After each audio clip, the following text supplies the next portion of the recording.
Olá pessoal, Pastor André de Oliveira quem vos fala, a paz do Senhor Jesus.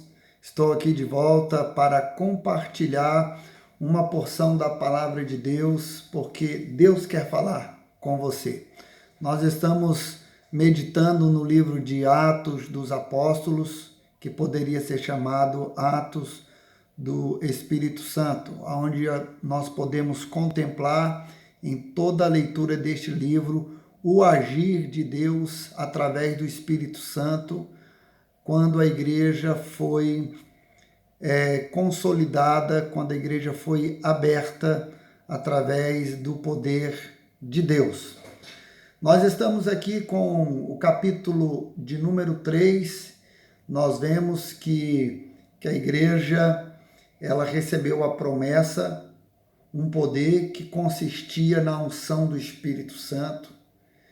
E essa promessa, ela foi dita no capítulo 1, do versículo 8 de Atos dos Apóstolos, e depois essa promessa deixa de ser uma promessa e passa a ser uma realidade no capítulo de número 2, quando realmente o Espírito Santo desce sobre a igreja e quando o Espírito Santo começa a agir de forma extraordinária através do apóstolo Pedro, quando ele sai na defesa dos irmãos, quando aquelas pessoas que estavam no alto de Jerusalém disse que eles estavam embriagados, que eles estavam falando em línguas por motivação de embriaguez.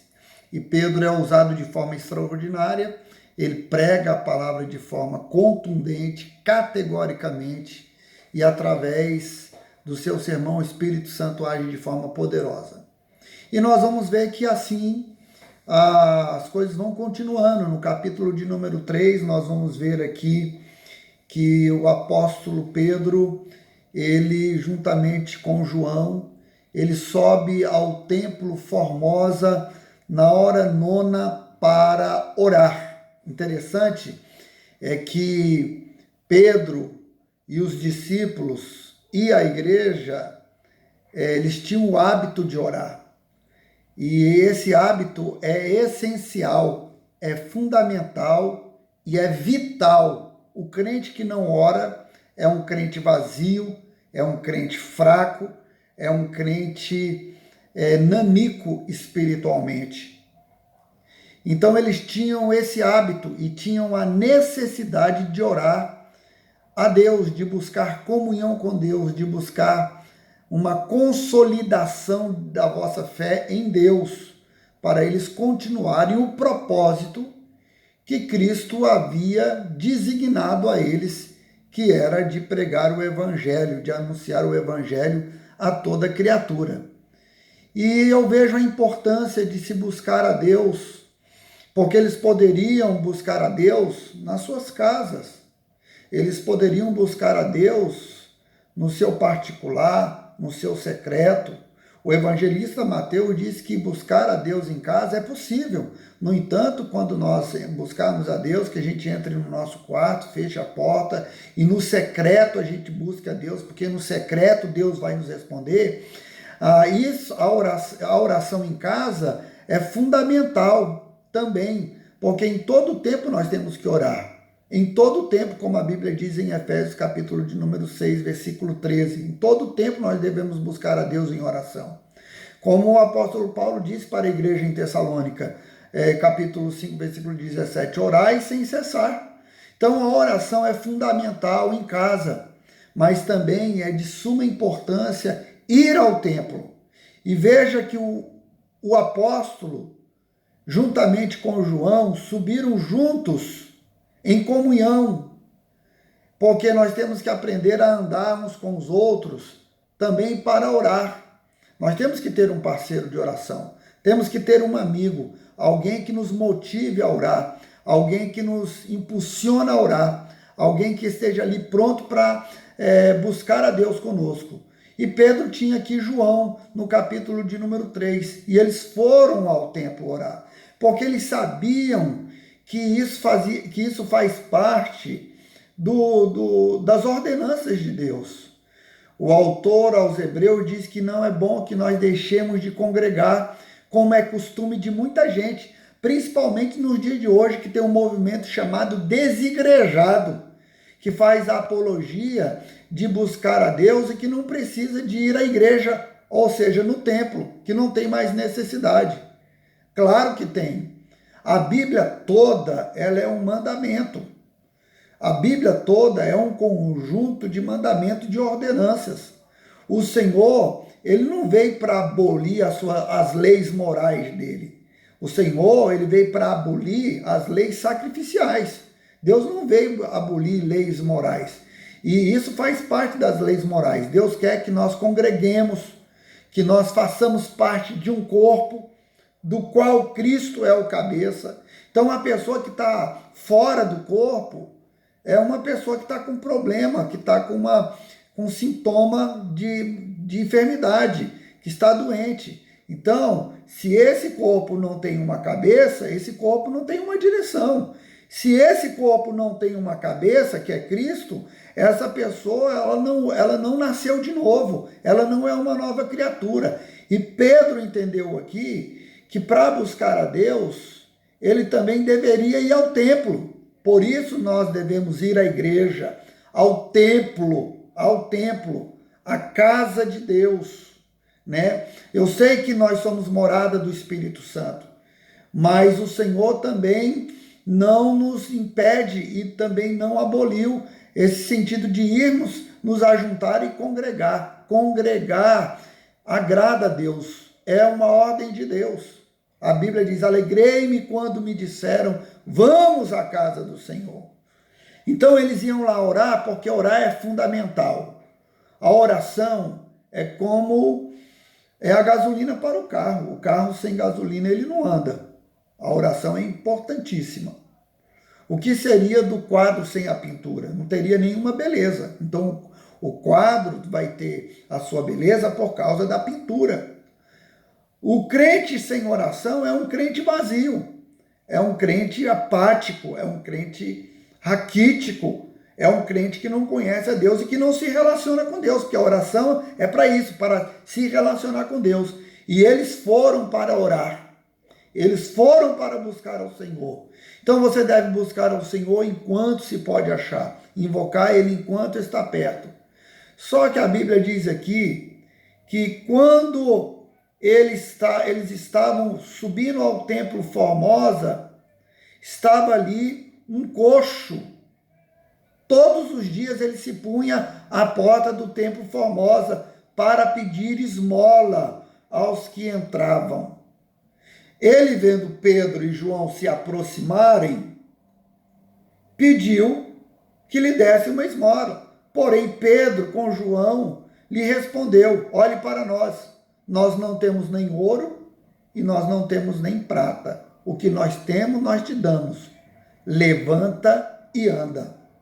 Veja só, os discípulos aprenderam com Jesus que sempre antes de fazer ação social em dois aspectos, seja ela do lado material e seja ela do lado espiritual, Jesus nunca despediu o povo sem antes alimentar esse povo com pão e com peixes.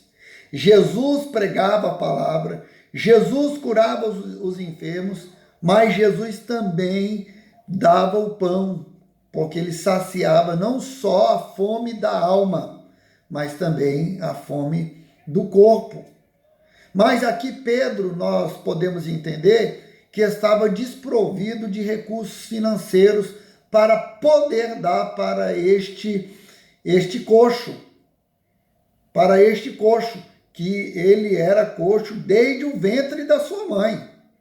Então o fato dele ser coxo limitava ele a trabalhar, limitava ele a correr atrás dos recursos que o trabalho dignifica o homem. Então ele não viu outra alternativa a não ser esmolar. Foi quando ele pediu para o apóstolo Pedro. E como Pedro viu que não tinha a moeda para dar para este coxo, ele deu para o Pedro a possibilidade da vida. Pedro deu para o coxo a possibilidade da restauração. Pedro deu a ele, através do poder de Deus, a possibilidade para esse coxo, a possibilidade de correr atrás de um trabalho, do bem-estar. E ele disse categoricamente: olha para nós, o que nós temos, nós te damos. Levanta e anda. E milagrosamente, aquele homem se levantou para a glória de Deus. Por quê? Porque Pedro falou isso no versículo de número 6. Levanta e anda. Não foi no nome de Pedro, não foi no nome de João, não foi no nome de Maria, não foi no nome de Aparecida, não foi no nome de Fátima, não foi no nome de Joaquim, foi no nome de Jesus. Porque no nome de Jesus há poder. E Jesus disse para os discípulos: sinais hão de crer, de acompanhar os que creem. Em meu nome vocês curarão os enfermos.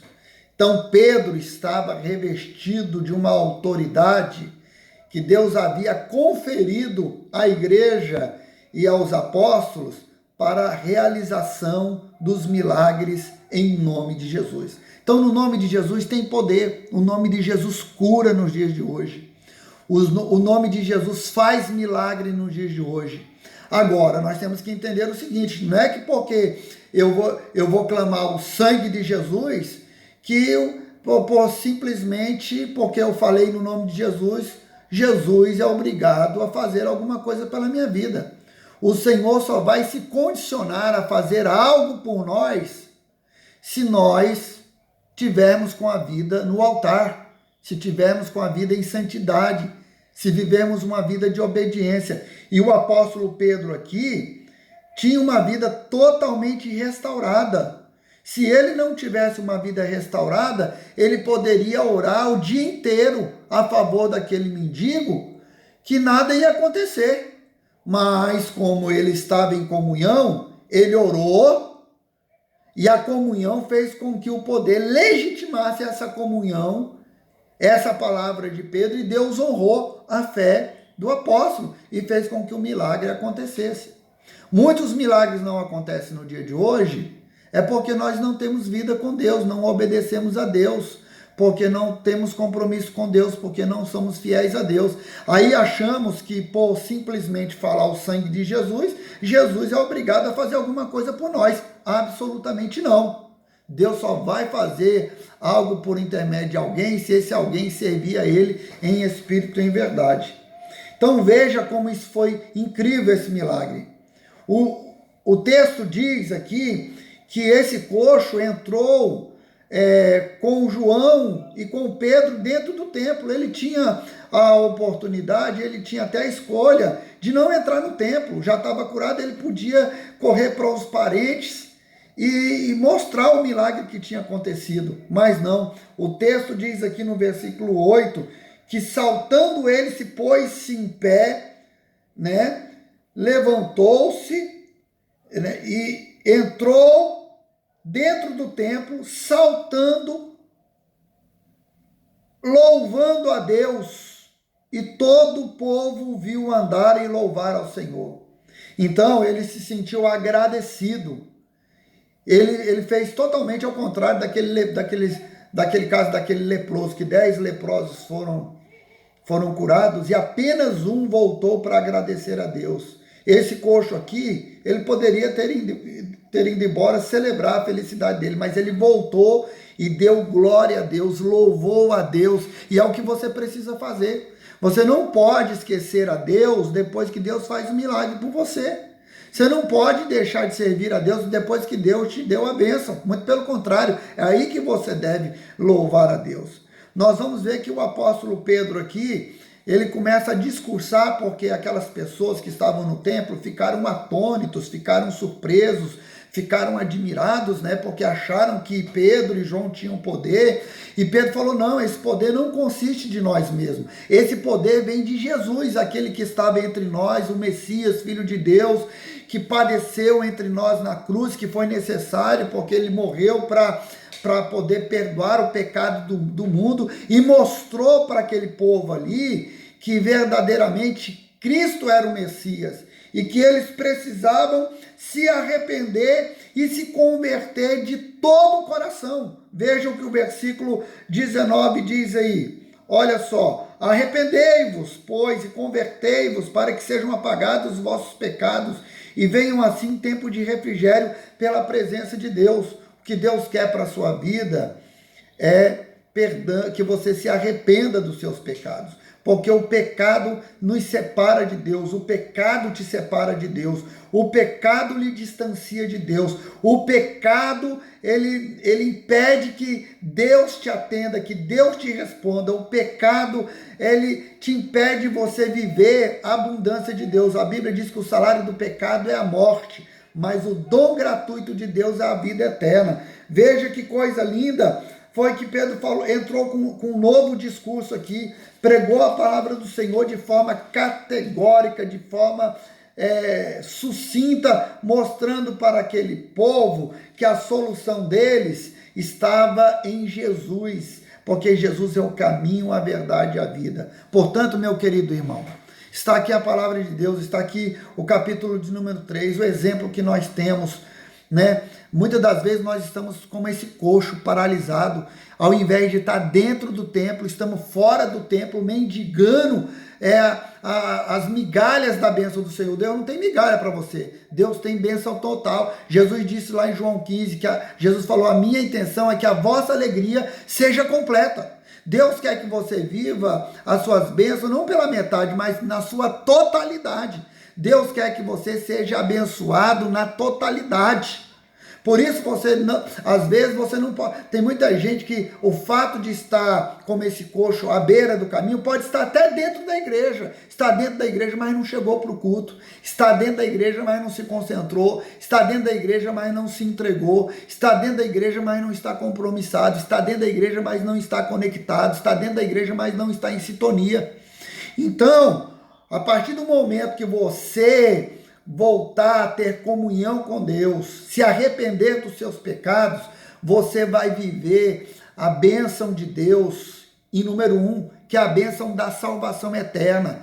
E aí você vai viver as bênçãos terrenas enquanto você estiver aqui, porque nós somos peregrinos e cedo ou mais tarde Deus vai nos chamar de forma coletiva ou de forma individual. De forma coletiva é o arrebatamento da igreja, a forma individual é a morte que pode chegar para você. Então você precisa abandonar o pecado. A Bíblia diz que aquele que confessa e deixa alcança misericórdia. Aquele que confessa o pecado. E tem que deixar o pecado e viver exatamente isso aqui que o Senhor quer para a sua vida. E por outro lado, o que eu vejo é que Deus também quer nos usar para poder ministrar cura para as pessoas que estão carentes, que estão doentes, que estão enfermas. E os milagres estão aí, Deus conta contigo. E para Deus te usar, você precisa ser curado. Para Deus usar você para curar os coxos, você precisa ser curado da sua paralisia espiritual. Então guarde essa palavra no coração, Deus te abençoe, busque a Deus, faça como o apóstolo Pedro, vá ao templo, mas não perca a oportunidade de pregar o evangelho, não perca a oportunidade de ganhar uma alma, não perca a oportunidade de levar alguém para a igreja, não perca a oportunidade de ser galardoado, recompensado, não perca a oportunidade de montuar brasas vivas sobre a sua cabeça, não perca a oportunidade de ter uma coroa, uma pedrinha na sua coroa, não perca essa oportunidade, porque Deus ama quem ganha almas, mas você precisa se dispor, ser curado no nome de Jesus. Deus te abençoe, Deus te guarde, confirma aí que você está recebendo o vídeo, leia na íntegra João capítulo 3, Atos capítulo 3, beijo no coração, Deus abençoe.